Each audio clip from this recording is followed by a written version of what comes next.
Hello everybody, I'm Zenith Warrior Princess, the cutest of buns, and welcome to another extra video where I talk about the collections of games that I own.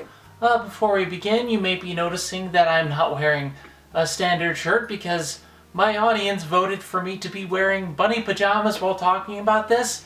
You know, this is technically the first time that the iconic bunny pajamas have appeared on the show. So it's only fitting that I give in to audience demand, I guess. People love the bunny pajamas. So anyway, today we're moving forward. Last time we talked about the PS1 collection, where I don't have a lot of PlayStation 1 games. I have enough, but a lot of it is ingrained in the fact that when I was younger, I didn't view gaming as a collection hobby. And in general, I wasn't very big into games like I am now. I was very much approaching things in a different context. My parents got me SNES, NES, and PS1 games, and I liked it well enough, but I was very bad at NES and SNES games. They were very hard for me, and I never really could beat a lot of them. And while I do have games that are special to me from those systems, I never really got a lot of those in my collection, and as I got older, I would sell the games and the systems to buy new things. Because as of the PlayStation 2, I had to buy the systems and games myself.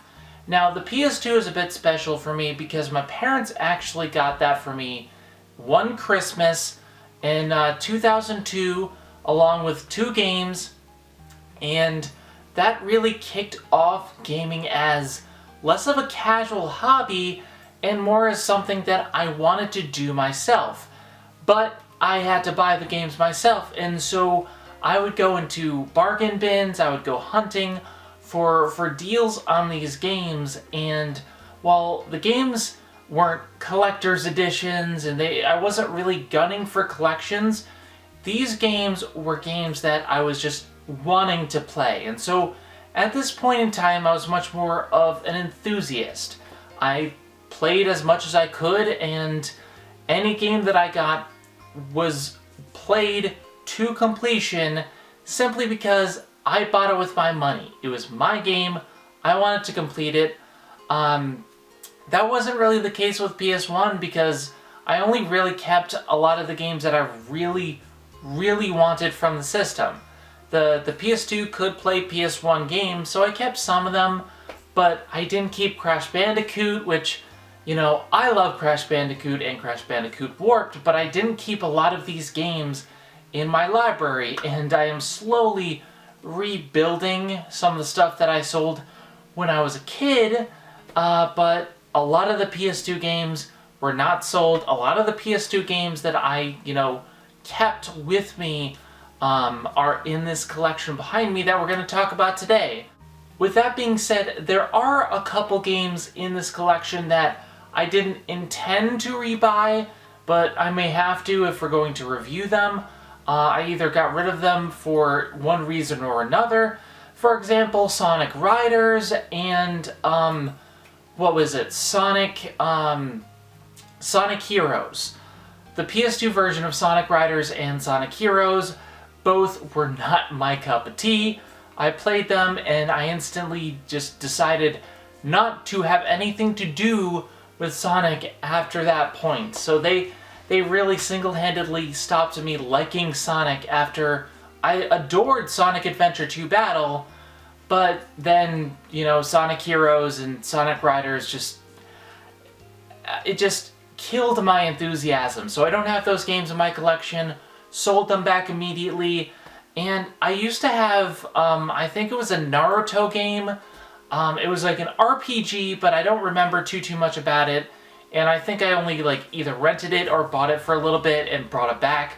So you won't see those in my collection, but the games that are in my collection for PS2 right now are the games that I loved, and the majority of them are intact. I don't think there's really too many games that are not still in my collection today.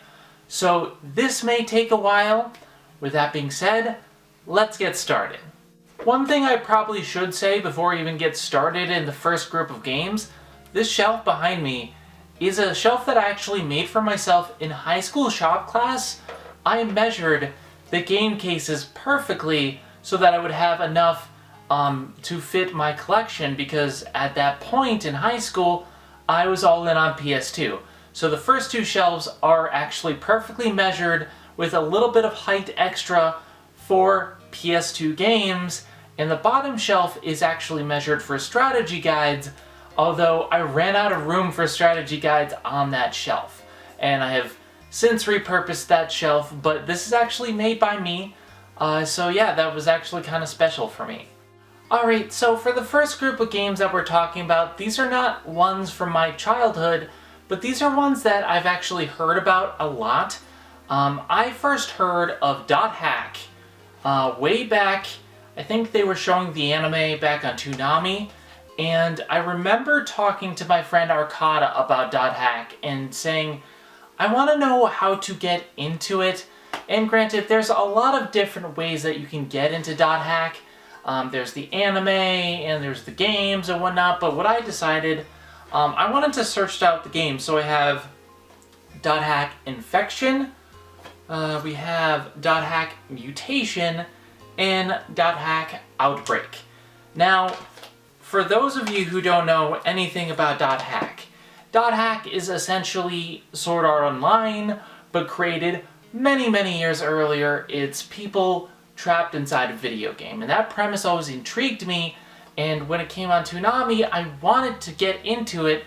It was a very involved story, and as a kid, I always missed several episodes, so I never really got into it. But I went out to Game Zone, not the retro game store that, you know, has a bunch of the PS1 games that I bought from there, and they had 3 of the games. I believe there's a 4th one, and I think there's a collection on PS4, I want to say, but I wanted to get this just to, you know, take a look at it, and eventually we're going to test out the PS2 upscaler, see how that works, see if we can get these working, maybe play through some of these games and do a review in the future. I don't know, but the premise of Dot Hack always intrigued me because it's very much about just people trapped in a video game. I'm a huge fan of video games, and a video game based on people trapped in a video game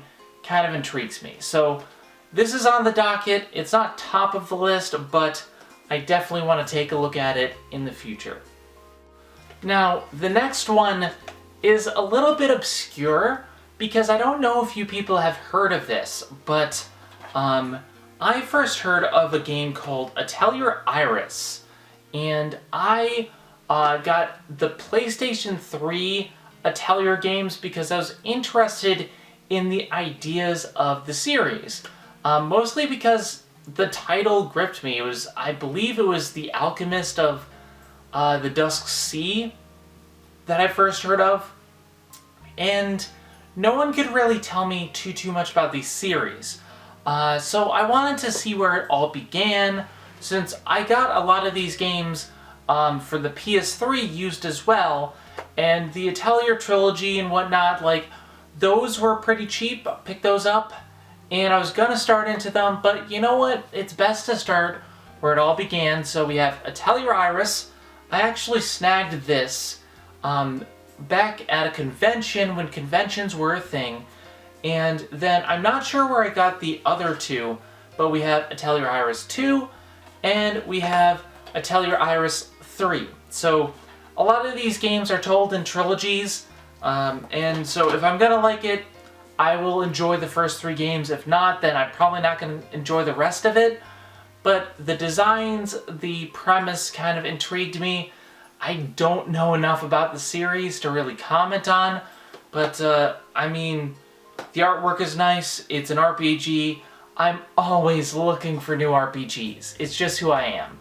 So we're going to take a look at these eventually. It's on the schedule. I want to see what this is all about. So Atelier, Another reason that I was intrigued by the series, one of the video games in the series has the weirdest name in the world. I think it's the Knell of Arcel, but it's not spelled like that. Or the Knell of Arkoga or something like that. Like, it has weird names. And I'm all for crazy shit like that. I don't care.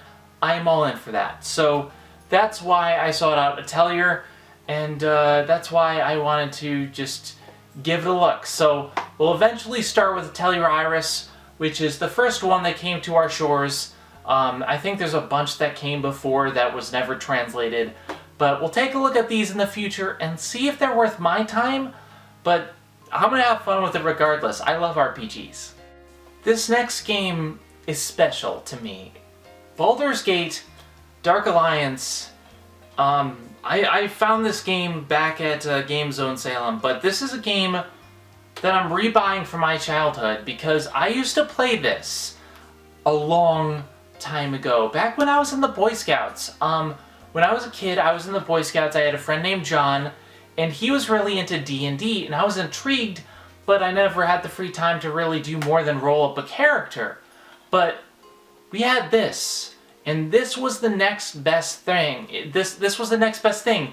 It is D&D the game. It is long, it's overly convoluted, but essentially it's a dungeon crawling D&D game, and I had so much fun playing this back in the day.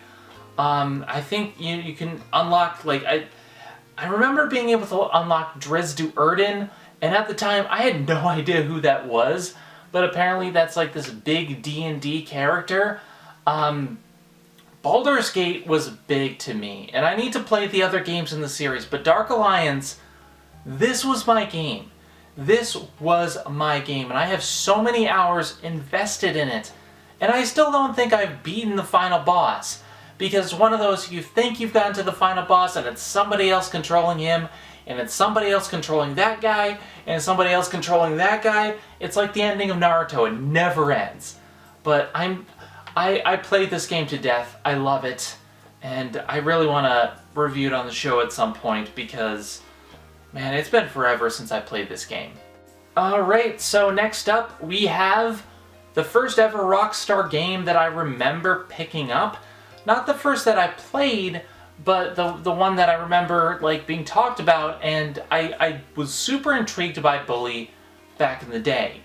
And there's so much that one can say about it, because its marketing campaign was designed to be offensive, but then when you actually get into the game, you realize that was the entire point. It's essentially about a kid who's an outcast. His mother keeps on marrying new guys, and he's been from school to school. He acts out because he has a broken home, and he's treated as different. And it's about him learning that the people of the school are just as important as he is. He grows and becomes a better person as a result. I haven't finished this game, but I'm a huge fan of what it sets out to do. I like the story so far.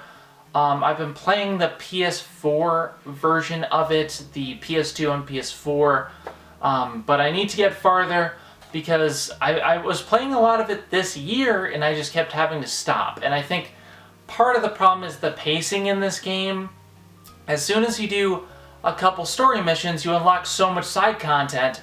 I had so much fun just going into the side content and like unlocking new things like the werewolf mask and just having fun at the carnival. And this is a fun game, but I really need to just buckle down, finish the story, and then go do the other stuff afterwards. I think Bully is worth your time. Not my favorite Rockstar game, but I think, you know, for having this open world Grand Theft Auto set in a high school and being a coming of age tale, I think they really knocked it out of the park. And I love the main character, I love the world, and it really puts you back in the shoes of a high school person who is hated by everyone immediately for no reason, just because you're kids and the teachers don't care about you, and they have their own concerns, and there's clicks, and it's very real for me, and I very much enjoy what this game is doing. I just need to finish it. Alright, so next up we have Dark Cloud. Now, Dark Cloud is a game that I also played back when I was a kid at another friend's house who had a bunch of the new games, and I remember playing a lot of this as a kid, but I don't remember ever getting past the first town. This is an immersive game, and I've also been playing a lot of this on the PS4 version. It's very interesting, where essentially a genie destroys the world, but before he can actually destroy anything, everyone is sealed up into these little balls and put into caves. And your goal is to find them and rebuild the world as you see fit.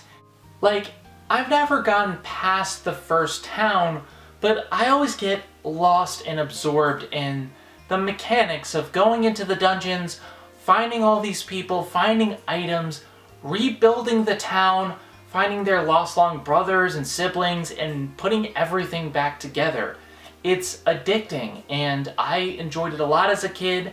I haven't had a lot of free time to play it these days, but I definitely want to get back to it, because the opening still holds up, and it's still really fun.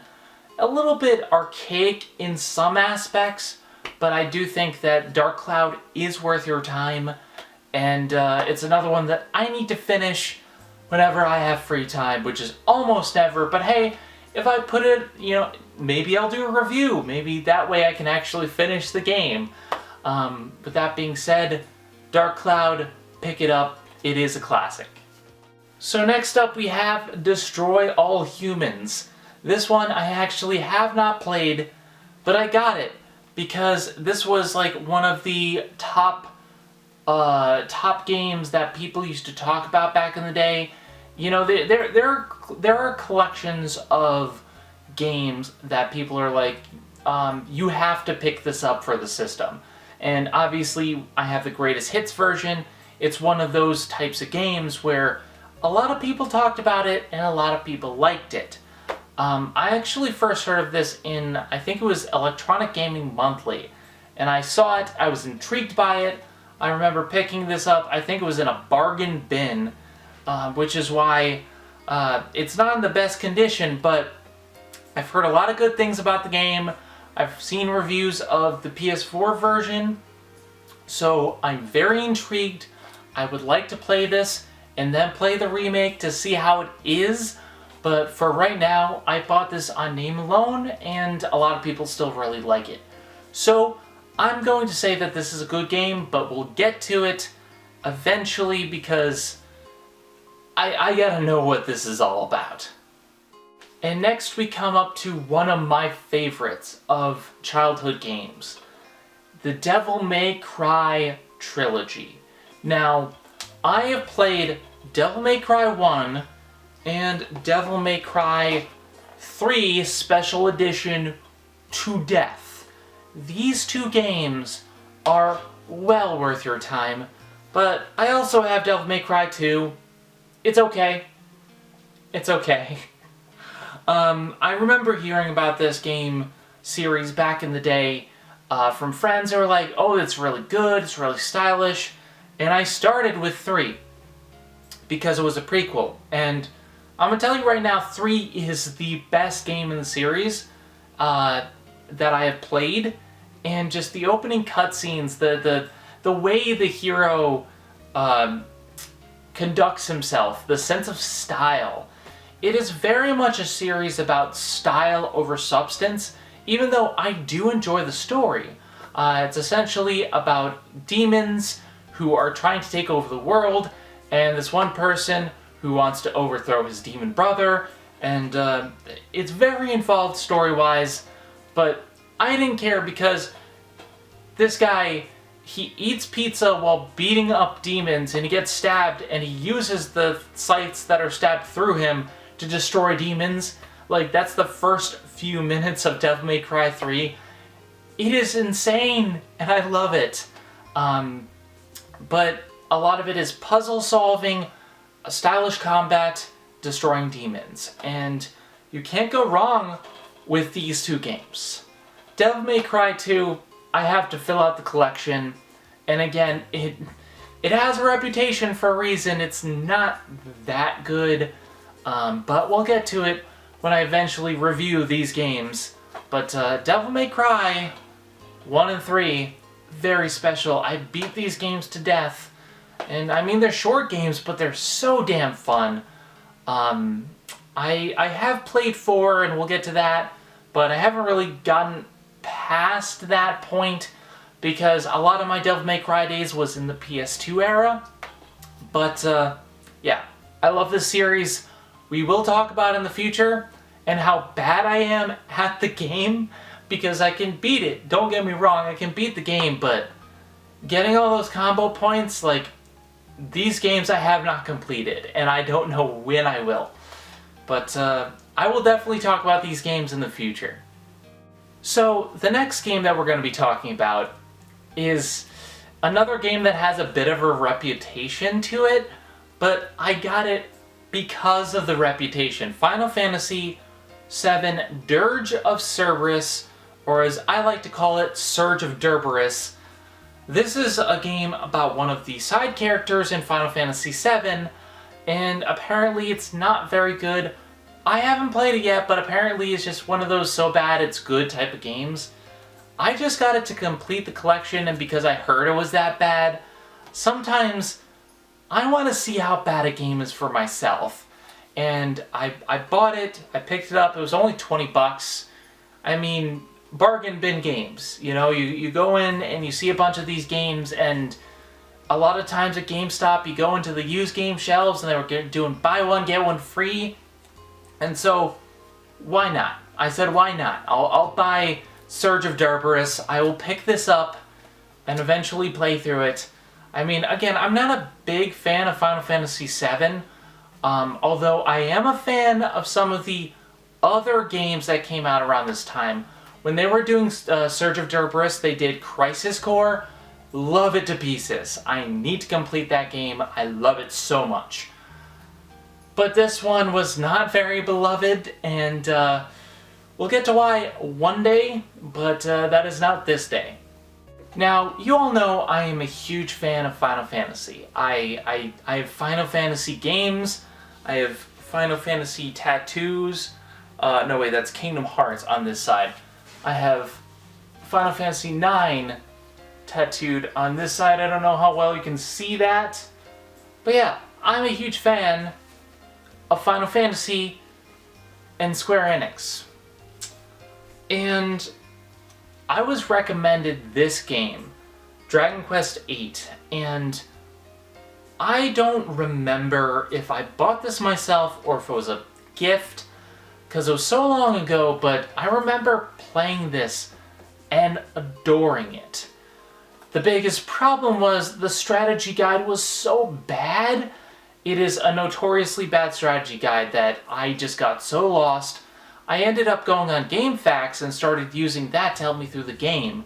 I don't remember actually finishing the game, but I loved Yangus, I loved the world, I loved the idea of it, and it's very much kind of an old school Final Fantasy stuff that I wasn't used to, because back then I hadn't played Final Fantasy I and some of the other ones that were more open. I was used to Final Fantasy IX and Final Fantasy X, the games that were more linear.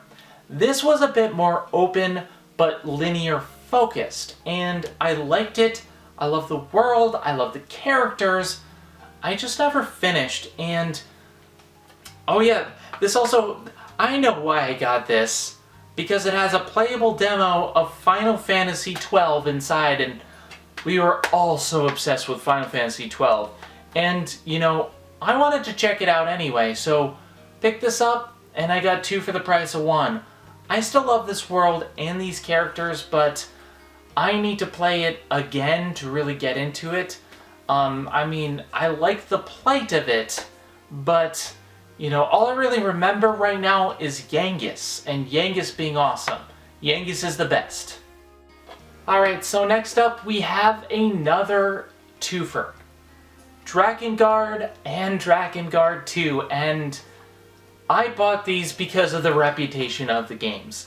Because a lot of people told me that this game series was mixed, to say the least, but they love the direction that the person who created the franchise went in. He has good ideas, from what I heard, but he's bad at execution, never really had a good studio behind him until Nier and Nier Automata, and all the other Nier games that we're going to get to. But Drakengard 1 was mixed from what I understood, and Drakengard 2 is bad because it was not by him. Drakengard 3 is actually back by him, so I had to see this for myself. When I hear a game is so bad, I have to check it out for myself because I want to see if it lives up to that reputation. In Drakengard, this is another one I bought at GameZone, I had to find out. So this is a recent purchase within the last couple of years because I think it was Isaac the Media Hunter and Johnny from I'm blanking on names. Johnny from Dice Funk, they all told me that this was a game series that was mired in problems but got really good, especially when it got to Nier. And Nier Automata have amazing reviews, especially Automata. I want to see where this all started. Let's dive into this crazy mess on the show sometime, because I really want to know where this rabbit hole begins, where it ends, where it's going, because they're still making Nier games. I gotta catch up. So, Drakengard, we're gonna see where it goes, because I'm intrigued. Alright, so this isn't a game that I actually purchased myself. This was a gift from a friend who's no longer a friend. Same person who sold me Final Fantasy VII, which he conveniently forgot belonged to somebody else. You can see why I stopped hanging out with this type of person who basically tried to one-over everybody, tried to make it up, but it would always be selfish, and you know the type of person. Very much self-absorbed, like, I want this money, so I'm not going to care where this thing came from. But Dynasty Warriors Gundam 2. I'm a huge fan of Dynasty Warriors. I like Dynasty Warriors in the regular games, Pirate Warriors I played a lot of, Hyrule Warriors, and this is the Gundam version. He gave it to me as an apology for a bunch of stuff that had happened, and because I think he had lost my copy of a game. But with that being said, I'm a fan of Dynasty Warriors, so with Gundam, I mean, who knows? Who knows if it's good or not? We'll see, but we'll get to it in the future, probably as a gag game. My friends, this game that I am about to talk about is very special to me. It is one of the first games that I got with my PlayStation 2, and it put me on a mindset that I still have to this day. Enter the Matrix. Now, before we get into the bad of this game, let me talk and paint a picture of how things happened with me. It was 2002, I asked for the PlayStation 2 for Christmas because of Kingdom Hearts, and I saw those trailers, and I wanted the game, and a friend had the game, and I really wanted to play it. And so on Christmas, I got Kingdom Hearts, and I got Final Fantasy X for Christmas. But the third game that they got me was Enter the Matrix, because I was actually a big fan of The Matrix, the films. My dad's friend, Mr. Nathan, who was also kind of a childhood friend back in the day, because Mr. Nathan was also helping out with the Boy Scout troop, so I would always go like to his house after school. He would show me some films, like he showed me The Matrix, he showed me The Fifth Element, he showed me a lot of really good films, and so I was into The Matrix at the time, and I believe he got me this game. I can't remember exactly who gave it to me, but it was the third game that I got for the system. And after that point, I would have to buy games myself. So I set it out to myself, we were going to play through this game, and we were going to beat it. So I sat down, played through the game, I'm stubborn as all hell, I beat it, I unlock infinite focus, infinite health, all that. So I gather my friends over one day to riff on the game, because I knew the game was bad, but I had to complete it. And with all the cheat codes on, we were just 5 people in my bedroom, just riffing on this game, having a good old time. And that's when I learned that games are not just a simple, clear-cut thing of bad and good. That's when I realized that rating scores were meaningless, because the enjoyment that I got out of this game, the enjoyment from the glitches and just the sheer weirdness of everything in it, it was so good.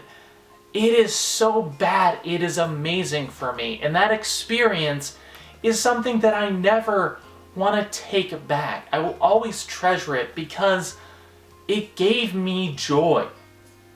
And that's the important thing to me. Games can be bad, but the clear thing is it enjoyably bad? Does it have good elements to it? And as a licensed game, can it be good? This game single-handedly gave me the idea for licensed media limbo, because it taught me that game licenses weren't a simple clear cut of, oh, they just didn't care. This is the most expensive game ever produced at its time, simply because the Wachowskis wanted to make this as a part of the film, but they put their money into the cutscenes and not the gameplay, and it shows, but it's still enjoyably bad. And I have so many fond memories with it that I eventually started seeking out games that were known for having bad reputations or that were licensed games to see if they were really as bad as people say, because sometimes they aren't. Sometimes they're exaggerated. And if you're someone like me who has seen it all, who has played through Terminator Salvation and seen how low the depths of gaming can go, you'll know that games that people say to be horrible aren't really that bad. Do they function? Then they're pretty good. Do they work as intended? Do they have content? I mean, I'm going to be talking about this in my PS3 collection video, but there's a game called Captain America, I believe it's Super Soldier. That is a super good, solid game. Fun from beginning to end. Completely overlooked because the Iron Man game and the Green Lantern game was bad. And that's why I don't like to write off licensed games. Because I have seen the depths, but I've also seen what so bad it's good games can do, and I've seen what gems are hidden in licensed games. Enter the Matrix did this for me, and I will always treasure it for that. So pick up this game. I don't even care. Like, it's probably pretty cheap right now, but pick up this game. Do it on PS2. I hear the GameCube version has problems, but check it out. This is just bring a beer, bring some popcorn, get this game. I cannot wait to review this and let's play and just have fun with this game. This is special to me. And now we come to another special one, but not special because it's so bad it's amazing. Final Fantasy X. And this copy is signed by Nobuo Uematsu, who I saw at MagFest one year. I have so many fond memories of Final Fantasy X. As I said, this was given to me with Kingdom Hearts as one of the first 2 games of the system, and by this time I had already really gotten into Final Fantasy IX. 9 and 10 were my first 2, and I love 9 for so many reasons, but 10 is also one of my favorites. I think 9 has a better story, but this gameplay is something else. Final Fantasy X is a game that I treasure in many ways, and it relates on so many levels for me. I know a lot of people don't like the characters, especially the main character, Titus. But for me, as someone who has grown up from a very young age with a father who was very much emotionally abusive, to say it simply, my father always wanted the best out of me, and when I couldn't give that, he would fly off the handle and treat me like I was worthless. And that's why I relate to Titus, because he has that same parentage. And you eventually start feeling like you're worthless in that position. And I know people say he's lame, but he's a victim of circumstance. And I think a large part of his journey in Final Fantasy is coming to grips with himself being worth it. And Yuna goes along the same journey too. And I mean, the characters in this are great. Auron is the best character Final Fantasy ever conceived because he is badass incarnate. And just, there's so many good moments that I've had with this game. It is a story that unfolds as you play it. And I had the strategy guide with me as I played, so I got all the little secrets and trinkets, and I want to say, this game made me into a completionist between this and Kingdom Hearts, because I wanted to see all the hidden things that were in the game. The secret weapons, the summons, the aeons, there was so much involved in this game that I adore. I don't have its sequel anymore in terms of the PS2 version. I remember selling it. I'm going to get 10-2 back because that is actually good too. I love the Dress Sphere system. The story has mixed points, but the music, dear God, the music, 1,000 words, and that opening theme song. Final Fantasy X and X-2 are worth your time and money. By this point, the collection's on PS2 and 3 and 4. Like, you can get on any system that is PlayStation right now. They'll probably release it on PS5 by some point, and I'll get to it later, but these games are special to me, and one day I will walk through it, but, you know, having Nobuo Uematsu sign this copy for me, I don't get fangirly for very many people, but to have him sign this and meet him and say, "Arigato gozaimashita," thank you very much for everything, for making me feel that these games were special. And that's the real thing, is the atmosphere, the feeling that these games were made for me. That's what 10 and 9 did. And I love it. I want to talk about these games on my show. We'll get to that eventually, but I love this game. I don't care what anyone says. I know there's been negative media. I know people talk about the laugh scene, even though it's supposed to be awkward because these are two people who have suppressed their emotions their entire life and don't know how to express them. And yeah, objectively, if you look at it, the scene is awkward. And, you know, my friends say, oh, well, just because it's supposed to be awkward doesn't make it any less awkward. I don't care, because the whole point is these characters and the story that they're trying to tell. This is my story. And I'm gonna keep loving it. This next game is something hard for me to discuss because I want to love Final Fantasy XII, but this was the first gaming disappointment that I really had as a teen, because at that point I had 7, I had 9, I had 10, and for the most part I loved Final Fantasy. I was a huge fan, loved them, loved the series. And I bought the collector's edition steelbook. And the steelbook comes with 2 discs, and the second disc that I put in before I even played the game was a history of Final Fantasy. And it showed me where the Final Fantasy series began, where it weaved in and out of different experiments and different ideas, and it showcased this series in a light that was just so wonderful and perfect. And I was so excited because it seemed like they put so much thought and focus on the past and the future of this franchise. And then I popped in the disc, and I was so bored. And I hate that because I didn't want to be bored. And to be fair, the first few hours, I love.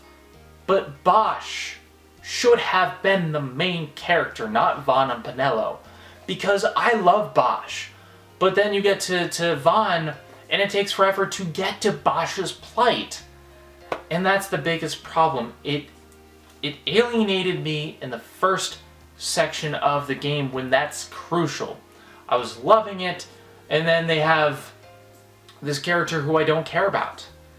I don't care about Vaughn or Pinello, and I need to get back to this game because eventually you get to the main point of the story. But the reason why they have Vaughn and Pinello at all is because they thought we wouldn't relate to Bosch and his struggle, when I'm over here saying, Bosch is a hunk, I want to know more about him. God damn it. Tell me more about Bosch. And also, I wasn't used to MMOs at the time. In the battle system and leveling up system, the Gambit system, it threw me off. And I think this is more a me at the time thing. I don't think it's a problem with the game.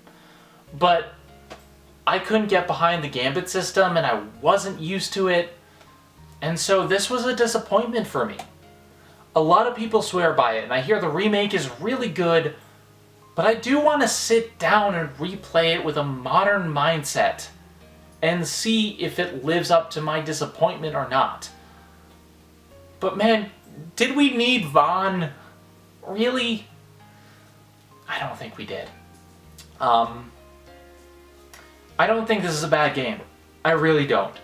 I don't think Final Fantasy has ever produced a game that I can call bad, considering I've played games that are unplayable. But this was a disappointment when it came out, and I definitely want to see where it goes. Also, the bunny girl is definitely Bun Squad material. Bun Squad all the way.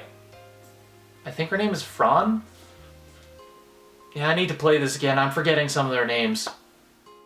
Okay, so we've gone through a lot of games that are really close to my heart. And this next one both is and isn't, because I have yet to play the game, but Guitaroo Man is special to me because it signifies the first video game that I ever received as a donation for the show. From Twilight Falchion, who was a longtime fan. He loved History of One Piece, and he wanted me to talk about video games, and me, being young and stupid, thought, you know what? Send him my way. I think I should be able to talk about games. I shouldn't have a problem getting through some of these, because they also sent Elite Beat Agents and a Wendon, basically a bunch of music games, and I thought to myself, you know what, I can sit down and review them as a music block. And then I got hit with a big wave of depression, and God, it took me a while to snap out of it. And Twilight has stuck around as a fan for a very long time.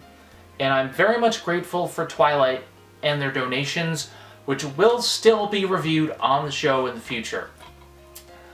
I apologize for myself. I'm broken. I have depression. I have OCD. I have anxiety. I have a bunch of other health disorders that we're not going to get into now. But they distracted from me actually reviewing and playing these games. And I apologize, but I am forever grateful that this was a donation. And I think I need to get Space Channel 5 to complete the games that we've said we're going to do. But Guitaroo Man marks the beginning of someone thinking I'm worthy of sending a game. And they will be covered on the show. Damn it, I'm going to get to it. I promise. Now that I actually have my depression under control, now that I have a crew, and I have Phil, and we're going to get to some of these games, because I am intrigued by Guitaroo Man. I've been a fan of rhythm games in the past, with Guitar Hero, but we're gonna get to it. But yeah, thank you so much. Anyone who sends me in games, I'm so appreciative of all that you do, for you thinking of me worthy to do stuff. Just thank you so much, and we will get to this. Alright, so now we have another twofer. God of War and God of War 2. And I have to approach these as two separate things. Normally I would discuss them as a unit, like Devil May Cry, because I haven't played those games in a while, and while I do have fond memories of Devil May Cry, I can lump them together. These two have separate stories. God of War is the video game that I most wanted for the longest time, because this was lauded by everyone in Boy Scouts. Everyone who was 18 or older who had picked up this game told me it was fantastic, and here I am a couple years too young, and my parents wouldn't let me buy it until I was the right age. And I was a good kid, so I wasn't about to say no, but I remember the anticipation, reading about this in Game Informer, reading about how great the game was, reading about the Greek mythology and everything that went into it, about the opening with the Hydra. People wouldn't stop talking about the Hydra. And I was so hyped for it. And when I finally got old enough, I went and I picked up the game, and I loved it. God of War is a franchise I adore. This is a game that tells a fantastic story about a man who has lost everything in pursuit of power, and who realized too late that he lost everything important to him. And he wants revenge. He wants forgiveness. He's tried to atone for years. But now he has been tasked with one final task: defeat the god Ares. It's your job to defeat a god. This is brutal. And the way it's told, with you learning bits and pieces of his past, and I don't want to spoil the twist for it. I know it's an older game, but that twist, when you find out why his skin is white and what he actually did to earn the name the Ghost of Sparta, that hit me. This is such a good story, a fantastic character piece, but the gameplay is so smooth and buttery, and the fact that is a game where you can dodge roll with the push of the analog stick, and nobody uses this anymore. Like, there's so many good things about it. It's fast, it's fluid, it's combo heavy. I still love it to pieces. The graphics don't hold up today, but who fucking cares? Who cares about the graphics? This game is still a certified classic, still one of my favorite games of all time. But I adore God of War 2 even more. And I think the biggest thing about it is that this has 2 discs in it. The first disc is the game. The second disc is the behind-the-scenes features about what went into the game and how they made the game. And I'm going to talk about the game in a minute, but the behind-the-scenes features is so amazing, and I want more games to do this. All of the God of War games have behind-the-scenes features of deleted content, how they made the game, what went into it, like David Jaffe and Cory Barlog, their vision and how they went about creating the game. And these games, this behind-the-scenes featurette, it's what made me into such a game enthusiast today, because I saw the work that went into these games. I saw how they were produced. And I think it made me less harsh of a critic because I saw that these studios put their heart and soul into these games and what they were going for. And I feel like, even in the case of something like Enter the Matrix, you can still see that passion. Somebody wanted to make something great, but the studio was rushed, unfortunately. And in the case of God of War 2, they had a different director. I believe I'm trying to remember correctly, and correct me if I'm wrong, but I think Cory Barlog, who is the original creator, stepped down for David Jaffe. And Cory Barlog initially wanted to do for the sequel a different mythology. But for this one, what they decided to do was a more personal journey. And that's actually what I love about it. He's been a god for years now, and he hates it. He's still haunted by the past. And it's about him trying to go and find the Sisters of Fate and undo what he did and gain forgiveness and forgive himself for his sins. It's a personal journey. And I think we can all get behind wanting to get rid of the mistakes of the past. But you can't. And he doesn't. You can't move on from the past. You have to understand that it will always be there. But you can choose to either run from it or to remember that it's part of you. But also, they improved the combat and the bosses. The first game had really puzzle bosses, but there were only 2 of them, and then there was Ares, which wasn't really a puzzle boss. The bosses in this game are the best in the series. Everything has a strategy to it. It's a puzzle. From the Colossus of Rhodes, where you have to take him down bit by bit, to the Kraken, where you have to find a way to get up to it and damage it. Everything is important. And this is a lesson in Game Design 101 on how to do boss fights and how to do gameplay and still keep it like you're in control, still feel like you're a rage machine while still having challenge. I'm going to talk about these in a review at some point, but these are my top, and I'm holding it upside down. These are 2 of my top games of the PS2.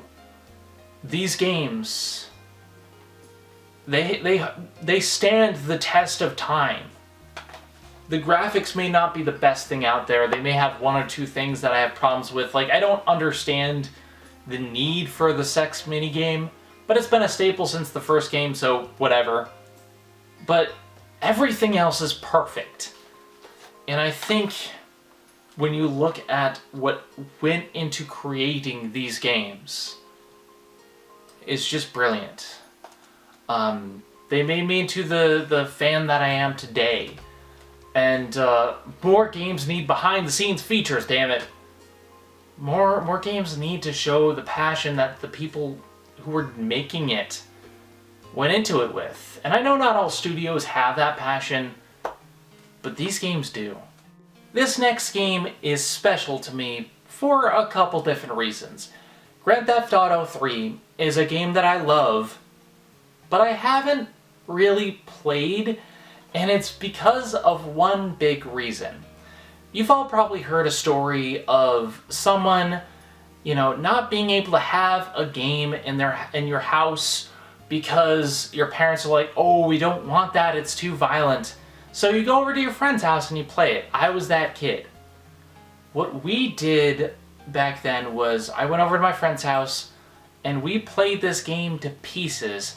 Carjacking, running around the sandbox, just having fun, listening to the music. But I was never allowed to have this in my house until I was an adult.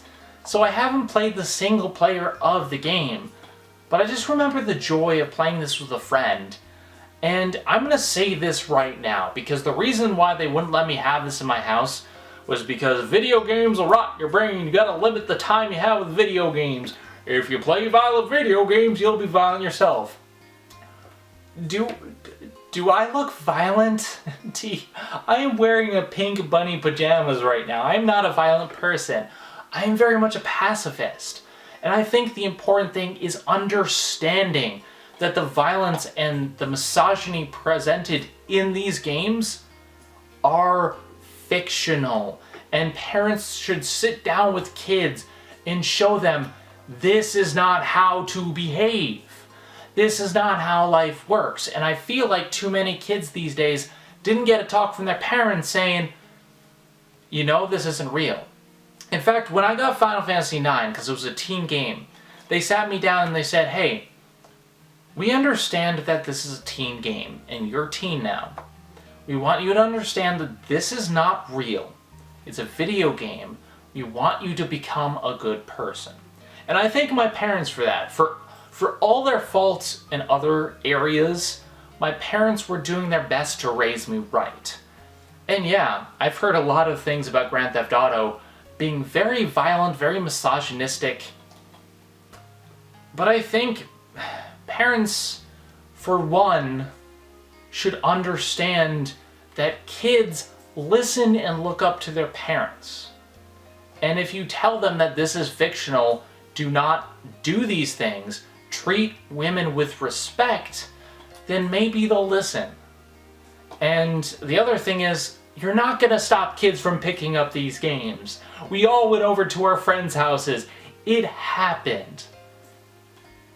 And so that's how I have so many memories of Grand Theft Auto 3 without ever playing it. I do eventually want to, when I finish Bully, I want to sit down and play through some of the Grand Theft Auto games, because I've heard really good things about San Andreas and Liberty City, but never played much more than this. But it's here, and it's waiting for me. Alright, so these next games, I don't really have a story to go along with it. I picked up Grandia on a recommendation from friends. And then I found Grandia 2, and I found Grandia 3. Now, the only story that I have with this was I actually found a good copy of this. But Grandia 3 was in a Best Buy used, not a Best Buy, a GameStop used case. Fuck those cases, oh my god. I immediately set out to find better cases. I believe it was my friend Crevelin Rodolphus, I'm not sure their name.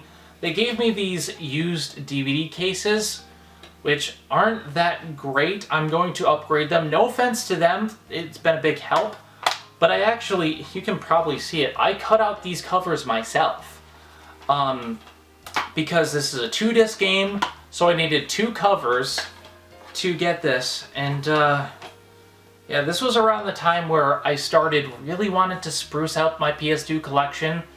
Now I have my good friend Enigma, Nick, from Enigma Customs, doing all custom cases for a lot of the worn out games. So these are going to be replaced with an actual case.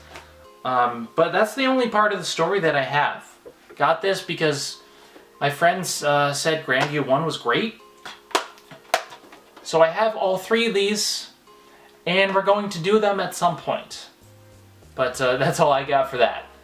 And we still have a lot more to go. I might split this into 2. God, I have so many games. So this next one, I have not played yet, and I really need to get around to playing it. But it's special for a couple of reasons. Ico is a game that I need to play, because I adore Shadow of the Colossus, and I have a story with Shadow of the Colossus.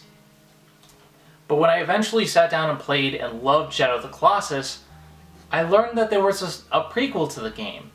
And I sought it out, and I bought it, and I wanted to play it, but I had so many other games that were attracting my attention at the time that I wasn't able to do it. And this is a worn case. I got this super used, only 30 bucks.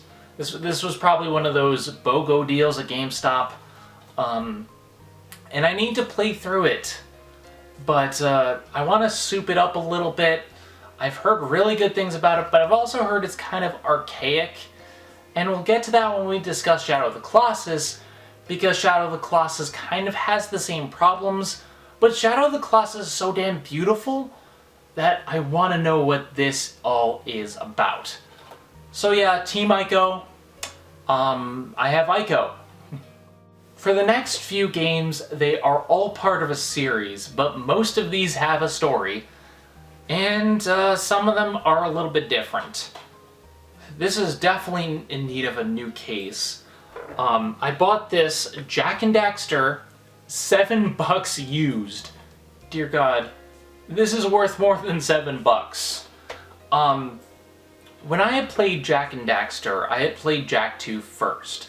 So my initial thoughts on Jak and Daxter were very weird, because I wasn't used to the type of gameplay that this was bringing to the table. Jak 2 is Grand Theft Auto. It was the Grand Theft Auto that I was allowed to bring into my house. But this is a collectathon platformer, and when I was a kid, I was not ready for the type of gameplay, so I didn't really care for it. But then, as an adult, I went back and played it. This is a great game. It has a very simple story, but it's so fun to play. The different missions, the different types of collecting minigames. I have so many fond memories as an adult of playing through this game, and I think I played it at the wrong time. You know, because Jak 2 came out when we were teenagers, and we were all about, you know, Jak 2, dark and edgy, and Prince of Persia the Warrior Within, and Standing Alone, and I wasn't in the mindset for something like this. But now that I've actually gotten a chance to play through these games multiple times, this is just as good as all the other games. It's simple, but it's fun, and going through the different hub worlds, I think I would have loved this a lot back in the day. Back when I was like really big into collectathon platformers, before the Grand Theft Auto revolution where everything was dark and edgy. So yeah, this is definitely one to put into your collection, but you have to go into it with a certain mindset if you've played Jak 2 first. And now it's time to talk about its sequel, Jak 2. Now, if I had played Jak and Daxter beforehand, I would have been really caught off guard by Jak 2, because it ditches the collectathon platformer to become a Grand Theft Auto clone, but it's so damn good. It keeps the story, it keeps the characters, it keeps everyone we know and love, but just ages them up a little bit, makes it a little bit more mature, and it just makes things so much more interesting in terms of story. It's a game that I fell in love with. I went to my friend's house, I played through this game first, and I fell in love. I had to go out and buy it myself and play it and defeat it, because this was so fun. It is certainly the hardest in the series. Checkpoints are sparse, and it's very hard to get through some segments. But I didn't care as a kid. We played this together, we played the heck out of it, and I remember us stealing hover vehicles and going on a joyride and having fun. Like I said, this is the Grand Theft Auto that I was allowed to have in my house. And I fell in love. I fell in love with the story and the characters and the time travel plot. The platforming, they were still collecting, but it wasn't as big. But when you got into like certain areas like the temple, where you had different mini games and platforming, it's also fun despite how hard it is. And I couldn't get through most PS1 games, but I could get through this no problem. And it's like, it's not Crash Bandicoot hard. It is just the right level of hardness for me. Maybe a little bit too much. Maybe could have had more checkpoints. But Jak 2 is my favorite in the series. It has my favorite guns, it has my favorite characters. It adds more to the gameplay and the combat. I love it. And then we have Jak 3. I didn't know this was a thing until years and years after I played Jak 2. And I played through it. It's good, but I have issues. And I know that a lot of people say that Jak 3 is their favorite of the trilogy. And I can see why. It has the best gun mods. It has some of the best powers. With Dark Jak in the original Jak 2 was kind of just there as a screen nuke. You didn't use it for a lot of things, but Light Jak actually heals you in this. They added a lot to make this more fun gameplay-wise.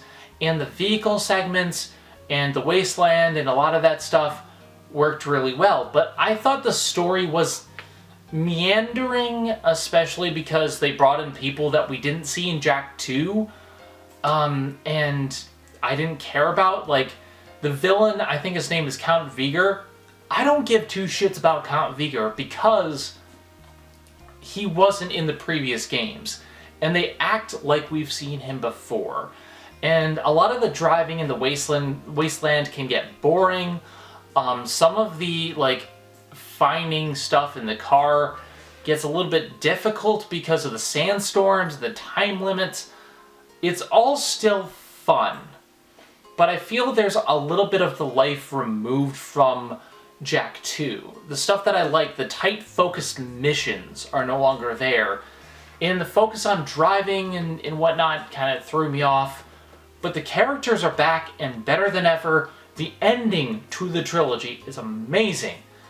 I just feel like it needed a little bit more polish. And yeah, there are some parts of the game that I love. But like, I didn't like the turret segment where you have to defend. I didn't like the alien spaceship. The final boss was weak.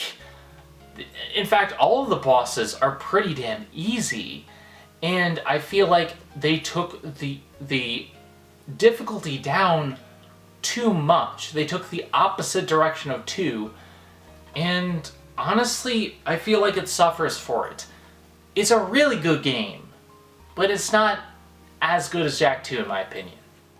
Alright, so Jak X Combat Racing.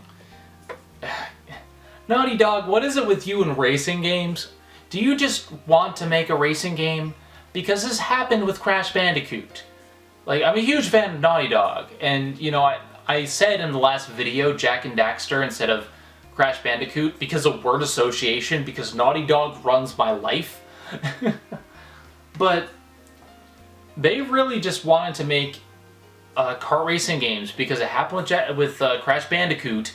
They made a racer for the 4th game after Crash 3, and then they did it again for Jak. I haven't played much of Jak X Combat Racing. I'm not a big racing fan unless it's cartoony like Crash was, but even then I never played that one, and I need to play it. But I need to sit down and play through this. I just don't care as much about what's going on. I don't think it's gonna be as bad as The Lost Frontier was when we eventually get to this, but I don't know, like, dark, edgy racers are not my thing. Alright, this video has gone on for a long time. I have decided to split this up, so we only have a few more games to discuss today. But this one, this game is so special. And it all comes down to one thing. Na na na na na na na na Katamari Damacy. Na na na na na na na na Katamari Damacy. I freaking love this game. I can't remember where I first heard of it. Maybe in Game Informer. But I heard about this game, and it's a game where you just roll objects into a ball to make a bigger ball. And it was so weird and out there that I picked it up. And one thing that I have to say, the music in this game is phenomenal. Best music I have ever heard from a franchise. The music in Katamari Damacy is so relaxing. It lulls you into the sense of wonder as you're just going around a room rolling up inanimate objects into this big Katamari ball. And I don't know if I got this before I got Kingdom Hearts. No, wait, I obviously got it after Kingdom Hearts because that was the first one in the system, but this was the first, like, very Japanese type game that I played, and I immediately fell in love. This kind of ingrained me into Japanese culture and into figuring out the meaning behind a lot of this stuff, what a Katamari ball was. But I just have so many fond memories of taking these Katamari balls and rolling up stuff until you got so big that you started rolling up islands and rainbows and planets. It got so crazy. It starts off very small with school supplies, and then you go outside and you roll up people, and then you roll up the moon. It's so addictive and fun, but it's bite-sized and it doesn't have microtransactions because it just wants to give you a good, fun, relaxing game. The music, the atmosphere, it can put you to sleep because it is so soothing. It is one of those games that I encourage you all, go out and play it. And it's probably not $30 anymore, it's probably a lot less. Play Katamari Damacy. If not for the gameplay, for the music. It is one of the most special games in my collection, and a lot of these have been special, but this game to me it helped me relax during a time in my life where I was angry all the time. This was my therapy, and I had so much fun with it. I don't have much to say about this next one because I haven't actually played Killer 7 yet, but I got it because Suda51, Suda51, is a legend. Lots of games that I've heard over the years that I need to play, but this one intrigued me because it's about multiple personality killers or something like that. Yeah, working together with these personalities. Like, multiple personalities have always intrigued me. And I'm not sure how well they go about it, because I do have friends who have multiple personalities, and I don't want to insult them. So this may not be very good, it may be, but I've heard really good things about the director and the game, and so I wanted to give it a shot. Whether or not it's any good, my friends will be the judge of how they handled certain things, but this is on my radar for a long time, and I have it in my collection, and eventually I will play it. But this needs a better case because this is another one of damn GameStop used cases, and I had to make it myself and the thing doesn't fit in there. That's my OCD talking, but I hate GameStop used cases. Why can't we just get another case? It blows my mind that they don't have a lot of the DS cases because people don't turn them in, and they don't have extras. It blows my mind because you should have them. Every game needs a proper home, okay? Every game needs a proper home. These last two games are going to be the final ones for this part, because I've gone on for long enough. You've listened to me ramble in my stories, and I still need to edit this. But Kingdom Hearts and Kingdom Hearts 2. Two of my favorite video games of all time. And I wrote my last name on this cover. I don't know if you can see it. Why did you do this, Zen? What? I'm not going to change out the cover because that's nostalgia, but it shows that I was more into collecting these games instead of just casually doing stuff if I wrote this as my property. I think that's part of it. But also, I love this cover. It's shiny, it's holographic, and it's fitting for one of my favorite games of all time. Again, I asked for a PS2 specifically for this because I'm a fan of Disney and I'm a fan of Final Fantasy. It was a perfect marriage for me.